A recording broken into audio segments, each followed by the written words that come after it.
जय जगन्नाथ। भारत एक अलोड़ा रेकर्ड सृष्टि करिछि। आज्ञा गोटे डॉलर रो मूल्य वर्तमान 90 टंका, जहा मोदी सरकार पाई एक झटका कहले भूल हेब नहीं। आज्ञा केउ मसीह रे डॉलर रो मूल्य केते टंका थिला?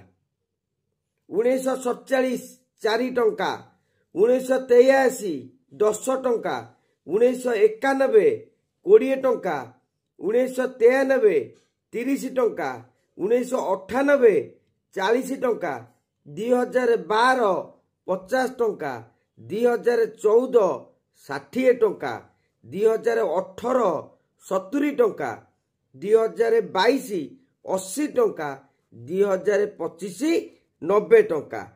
2014 रु 2025 मध्य डॉलर तुलन में टंकार मूल्य कमी कमी चली।